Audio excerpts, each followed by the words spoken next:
Delhi liquor scam కేసులో CM Arvind Kejriwal ను ED arrest చేసింది. 2 గంటల ఉత్కంఠ తర్వాత కేజ్రీవాల్ ను అదుపులోకి తీసుకున్నారు. మరోవైపు కేజ్రీవాల్ అరెస్ట్ ను ఆప్ నేతలు తీవ్రంగా ఖండించారు.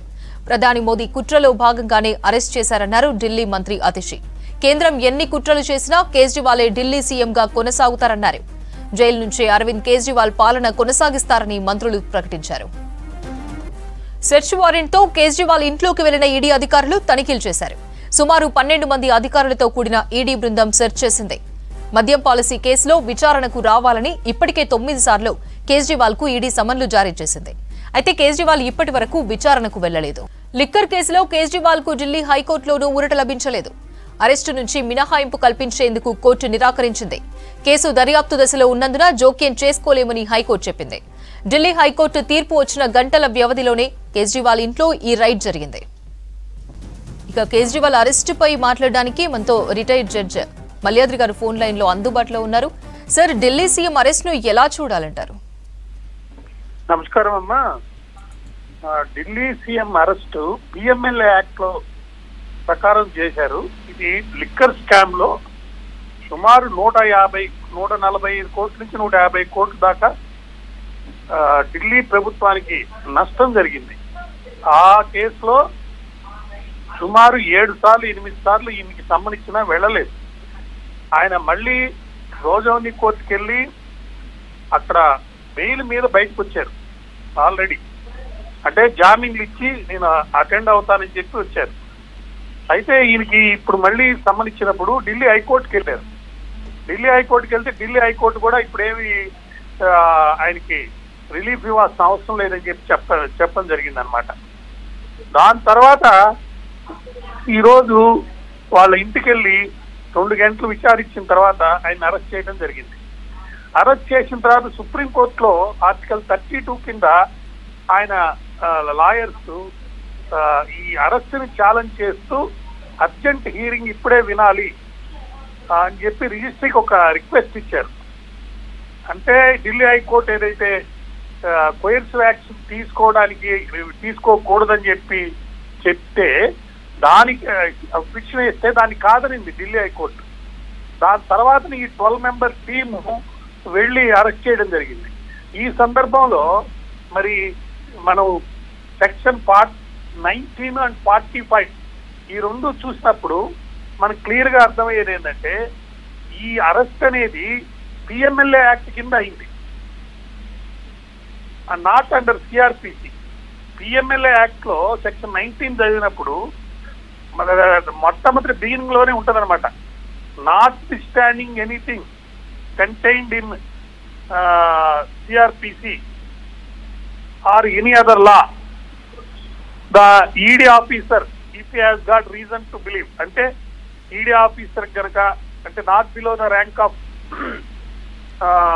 ఒక పర్టికులర్ ఆఫీసర్ ఉంటారు, ఆయన కనుక ఈ యాక్ట్ కింద అతను నేరం చేశాడు అని కనుక అనిపిస్తే, అంటే సెక్షన్ 48 పర్పసెస్ కోసం కొన్ని సెక్షన్లు పెట్టారు. 4, 17, 18, 19, 20, 21, 22 నుంచి 29 దాకా, మళ్ళా 31, 32, 35, 35 నుంచి 1, మళ్ళీ 37 నుంచి 40 దాకా అప్పుడు ఆయన అరెస్ట్ చేయొచ్చు.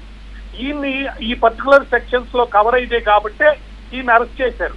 ఈయన మళ్ళీ బెయిల్ ప్రొవిజన్ కూడా 45 కింద బెయిల్కి వెళ్లాల్సిందే కానీ సిఆర్పిసి 437 కింద వెళ్ళడానికి లేదు. కాబట్టి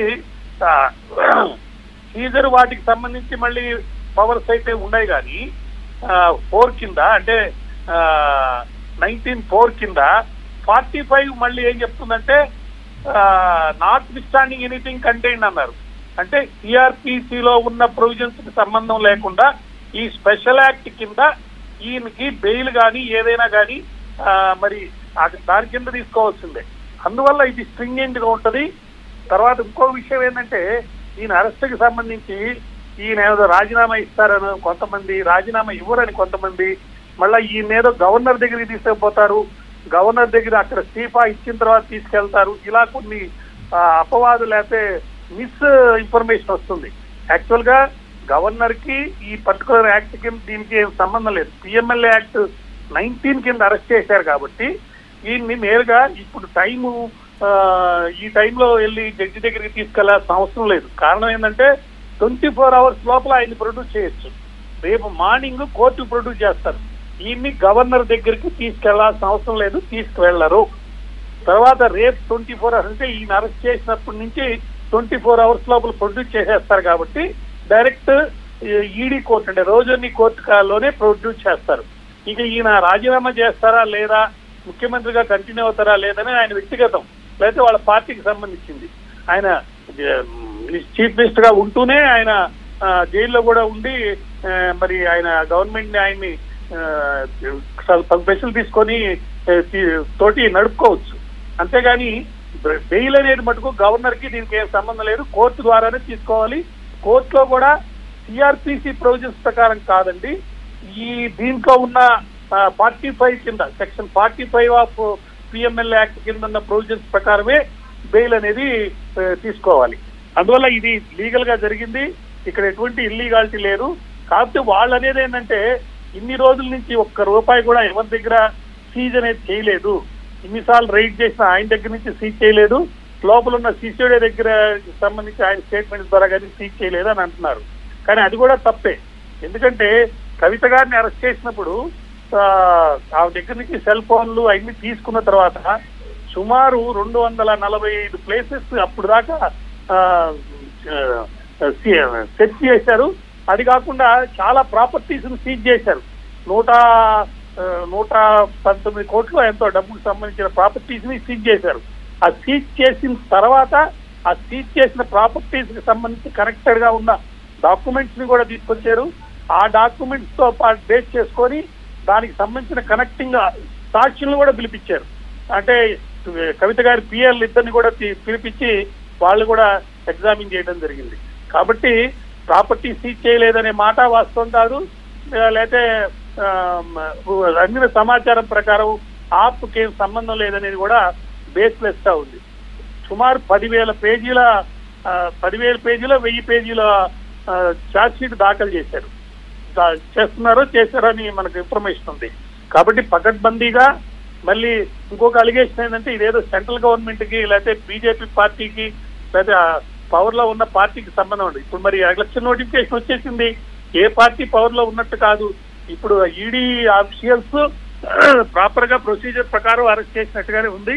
ఇది కూడా మొన్న నేను చెప్పినట్టుగా కవిత గారు అరెస్ట్ అప్పుడు ఎట్లా లీగల్ గా జరిగిందో ఇప్పుడు కూడా ఇది లీగల్ గానే జరిగింది. అయితే సబ్సిక్వెంట్ గా బెయిల్ అనేది ఇందాక చెప్పినట్టు కోర్టు ద్వారా తీసుకోవాల్సిందే. మరి సుప్రీంకోర్టు దీన్ని 21వ తారీఖు వేసినట్టు విన్నాను. 21వ తారీఖు అంటే రేపే ఉంటది. దాంట్లో ఏమి ఆర్డర్స్ ఇస్తారనేది మనం వెయిట్ చేయాలి. తర్వాత ఈయన లేడీ కాదు కాబట్టి ఎనీ టైమ్ ఈ కెన్ బి అరెస్టెడ్. దీనికేమి స్పెసిఫిక్ గా సన్సెట్ లోపల అరెస్ట్ చేయాల్సిన అవసరం కూడా ఏం లేదు. కాబట్టి ఖచ్చితంగా ఈ అరెస్ట్ అనేది లీగల్ గానే ఉన్నట్టుగా అనిపిస్తుంది.